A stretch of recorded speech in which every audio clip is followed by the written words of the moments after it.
Hello everyone, I hope everyone had a great week and I wish you all a nice weekend too. I'm so sorry for my little YouTube hiatus. I've been super focused on learning new drawing and painting skills.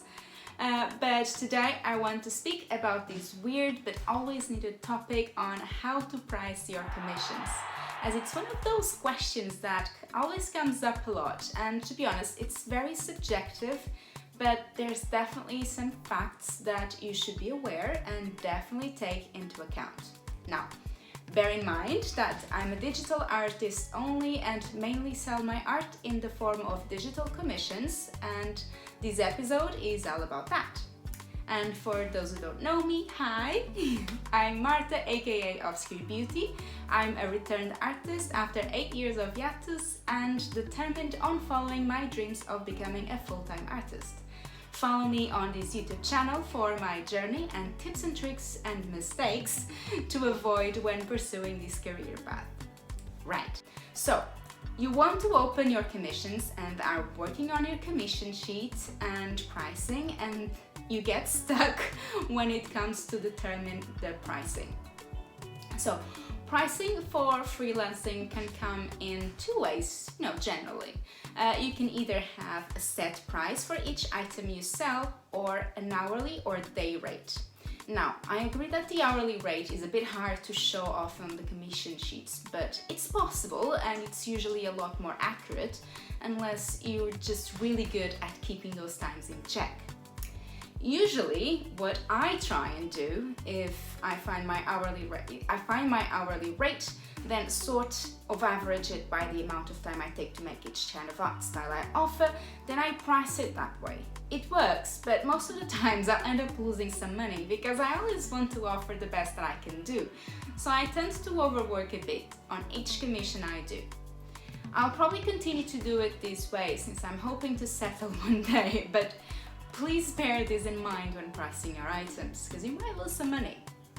For more complex paintings, what I'm trying to do is to charge an initial day rate for the average days that I think that I'll need to complete the painting, and then charge the extra at the end.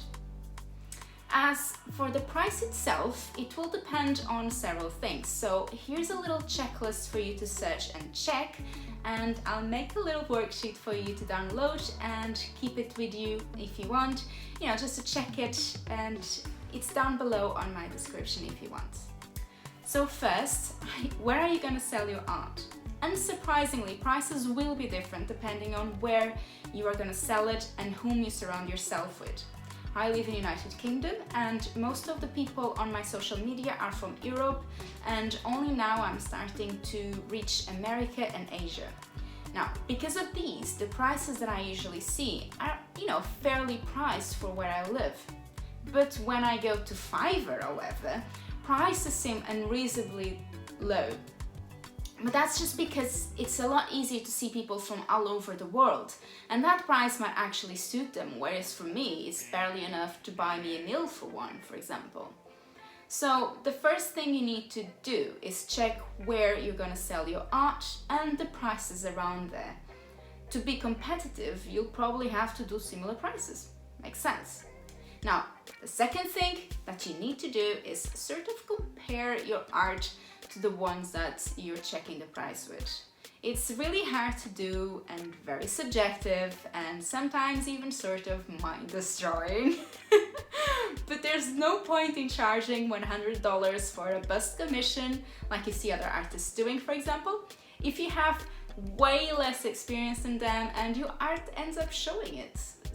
It's normal, and if you need any help with this, you can and totally should ask for friends to give you some advice and compare it to, these other artists. Because if you're anything like me, I find that most artists are better than me, and in that way, I never raise my prices ever. Now, the third point is relative to where you live. Now, you definitely want to price your commissions competitively and based on your art level, but if you want to be able to live from your art at one point, you also need to be mindful of your costs. Initially, I don't think you need to give it much importance to this, and I obviously am not really doing it that right now, that much at least, but you need to have this in your mind for the future, and also so you don't price your commissions so low, it will actually make other people's lives harder. So here's what happens. Because people nowadays can talk to each other all over the world, and there's people with different art skills all over the world. People can sell and buy art really cheap, because if you live in a place where the coin doesn't have a lot of value compared to, I don't know, dollars, it can definitely sell amazing art really cheap and still live well with it. Now, if you live in a country where everything is expensive, you might feel forced to lower your prices into a completely unbearable level. But take a moment to think on how that's going to affect the market for yourself in the future and for all the other artists that live in a similar area to you. If we all start lowering our prices to really low standards, that means that art in general will be worth less. And art comes from your time and effort. If you get your prices too low, you're giving an example to other artists who might end up doing the same, and then art prices get lower and lower and lower, and people stop valuing art at all. It's a terrible cycle. And some people do art as a hobby, but if you're charging for it, then it's your job, and again, it's your time and your effort. You need to be compensated for it accordingly. And I'd like to take this time and moment to ask you that if you're liking this video so far, please give it a thumbs up and share it with your friends or family, or someone that might need this advice, like that person that is charging really, really low for their commissions. Just share it with them. And going back to the subject at hand, so regarding your commission prices, even if initially you want to have competitive prices, I'd strongly suggest that you keep at least a minimum wage of the place where you live. It's only fair that if you're doing some sort of work, you get at least the minimum wage. Because of that, I've run around and I'm asking some prices for commercial work as a freelance artist, and here's what I got. And bear in mind that these prices are set per day, which equals about 8 hours of work, and also these are only based on my little research, so feel free to search for your own knowledge and maybe more up-to-date results. So in the UK, the average daily freelance rate is between 150 to 400 pounds per day, which is about 197 and 526 US dollars. In USA, the average pay for freelance work is between $200 and $800 per day. And also, relatively to UK where I live, the minimum wage is between 50 to 66 pounds per day.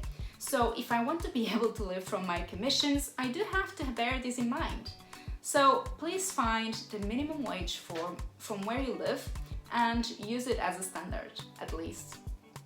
And if you're going on a journey to make money as a freelance artist, you need to have other things, in your life that you need to know about. So where I currently live and working as a nurse for the public sector, I barely have anything in my mind, honestly. I work, I get the money at the end of the month, I have sick and holiday pay, so I take my annual leave regularly, and that's it.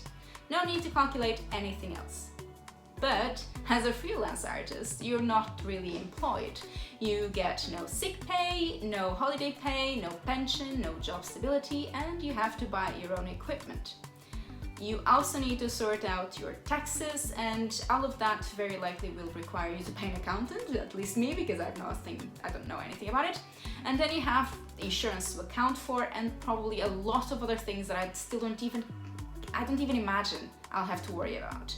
Which is why freelance workers are usually sort of forced to charge around 30% higher than an employed job. So this is it. These are my 5 cents on how to price your commissions, mostly because I'm so tired of seeing people undervaluing themselves, including myself, so much.